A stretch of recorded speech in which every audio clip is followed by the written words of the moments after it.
It's really a great relationship, and I'm very thankful for that. I always wanted to have a close relationship with him because I've had a tremendous amount of respect for him. Well, Kobe Bryant appears to be seeing eye to eye with his coach, and now he's looking forward to another opportunity to play for an NBA championship. And it's all coming up next. A lot of fans are coming up to me now more than ever and just saying, "Hey, Big Shot Bob." I like to say when it's time to turn it up that I turn it up. I got a toughness inside of me that just won't let me quit. Wade with a beautiful move.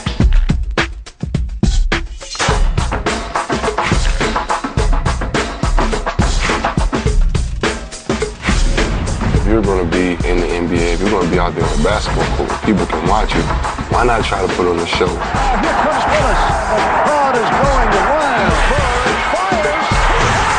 It's a three-pointer, and he's tied the game. Oh, a spectacular move by Michael Jordan.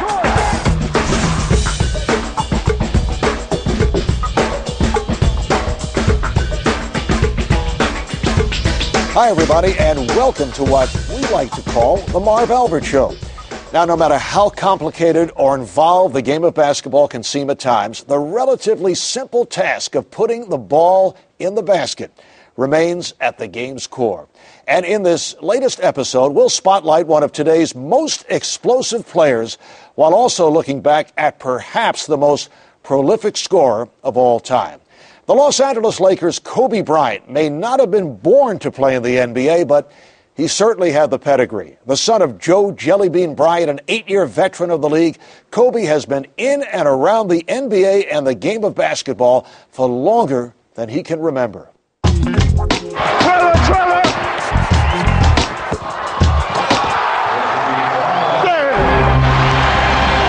Bryant.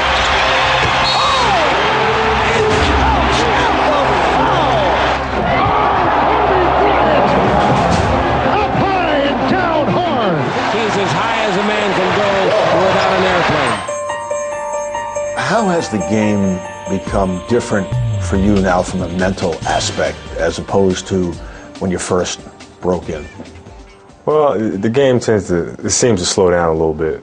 You know, the more years you're in the league. When I first came in the league, I just wanted to run as fast as I can, jump as high as I could. Wow, did you see the move by the kid? That's Kobe. Goodness! Unbelievable! The game was just moving a million miles per second. That's some move. A glimpse from Kobe Bryant. Your dad, Joe Bryant, played in the NBA. What do you remember most about your days hanging around? Welcome to San Diego. I'm Brent Musburger. I was actually there, Magic's first game in the NBA. Ordinarily, on the eve of his very first game, I would not impose upon any rookie in all of professional sports to talk to you. My dad tells me a story of actually meeting Magic Johnson when I was 3 at shoot-around. Kareem was there as well, and you know they played with me and talked with my father. But I want you to know that this man has a smile that lights up a television screen from here to Bangor, Maine. His name is Magic Johnson. Then of course they had that beautiful scene where Kareem hits the sky hook. Sky hook up and good. Lakers win. Score it. It's kind of the start of the new dynasty.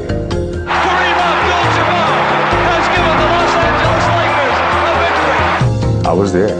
You don't remember? All 3 years older than me. Right. You were told about it. I was told about it. Yeah. It's still exciting. And Magic Johnson is out there celebrating like they just won the NCAA championship. Kobe, I know you spent 8 years in Italy because your dad was playing overseas. How did you follow basketball there, aside from watching your father? My grandfather used to go to the video store and pick up all of these NBA home videos. Superstars to Golden Greats to Always Showtime to Come Fly With Me. Bulls can go up 14. Jordan past Petrovic. After I used to watch them, I used to go right out in the backyard and I used to play. I used to go down to the playground and play and try to mimic those moves. And that's where I learned a lot about, some of the players who came before the people that my generation. So when I first came in the league, they had the 50th anniversary of the NBA, All-Star game in Cleveland. I mean, I was like a kid in a candy store. I mean, you walk in the back there, and I see Oscar Robertson, I see Jerry West, I see Bob Pettit, I see Michael Jordan, and the list just goes on and on. Russell. This is my idol right here. He got 11 right here. 11 championships. He got the most rings. I was trying to come on back here, Larry. And then my other idol, Larry Bird. See, I tried to get as many as him. I couldn't get there. And then I was fighting this man. It was a noble effort, though. Yeah, noble effort. What's the most interesting thing that one of these former All-Stars has ever said to you? Jerry West, to me, is a mentor to me, almost like a father figure, because he really took care of me when I first came into the NBA. And from the age of 17 until now, we have a great relationship. And he always talked to me about,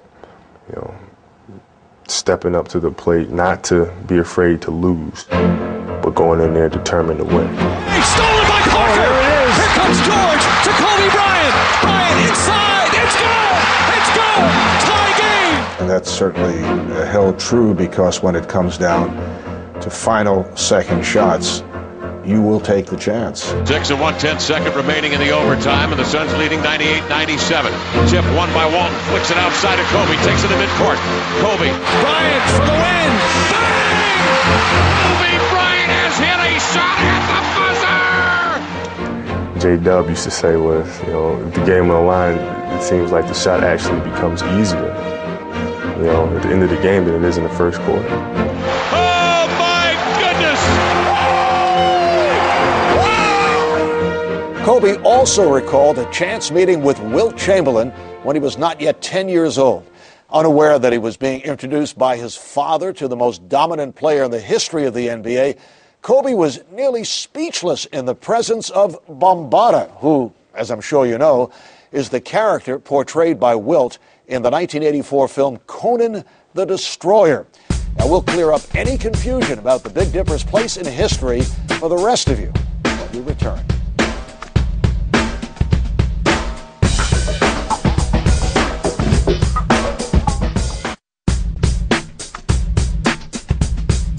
There are so many amazing stats and facts to support the notion that Wilt Chamberlain is the most dominant basketball player of all time. But one could also make the argument that Wilt was the most unstoppable offensive weapon in the annals of team sports. The only player to ever rack up 100 points in an NBA game, the Big Dipper topped the 60-point barrier 32 times. He also once connected on a staggering 35 consecutive field goals over a 4-game stretch back in 1967. There have been many prolific scorers in the long history of the NBA, but we may never see the likes of Wilt Chamberlain again.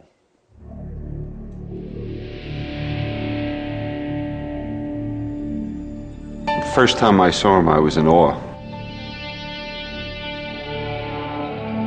In effect, he was larger than life in a lot of people's minds.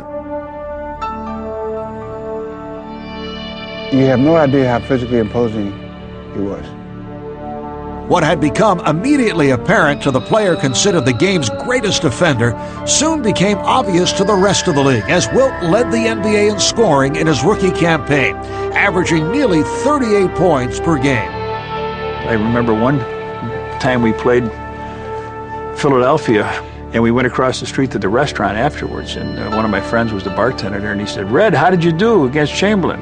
I said, "I got 38 points." 38! Set him up. My boy Red got 38 points.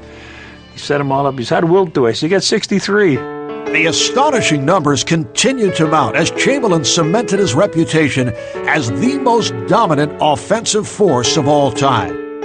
On March 2nd, 1962, in Hershey, Pennsylvania, Wilt Chamberlain stunned the sports world by scoring 100 points in a regulation game. Whoever believed that anyone would score 100 points in one ball game, it was done tonight by Wilt Chamberlain. I think they had no way to compare what I was doing. It was so far out of the realm of believability, if you such a word, that they had no way to compare. I mean, they'd come to a game, and people came to the game, they said, well, he's capable of scoring 100 points. And every night they were looking for 100 points. He averaged 50 points a game one season. That's his average, 50.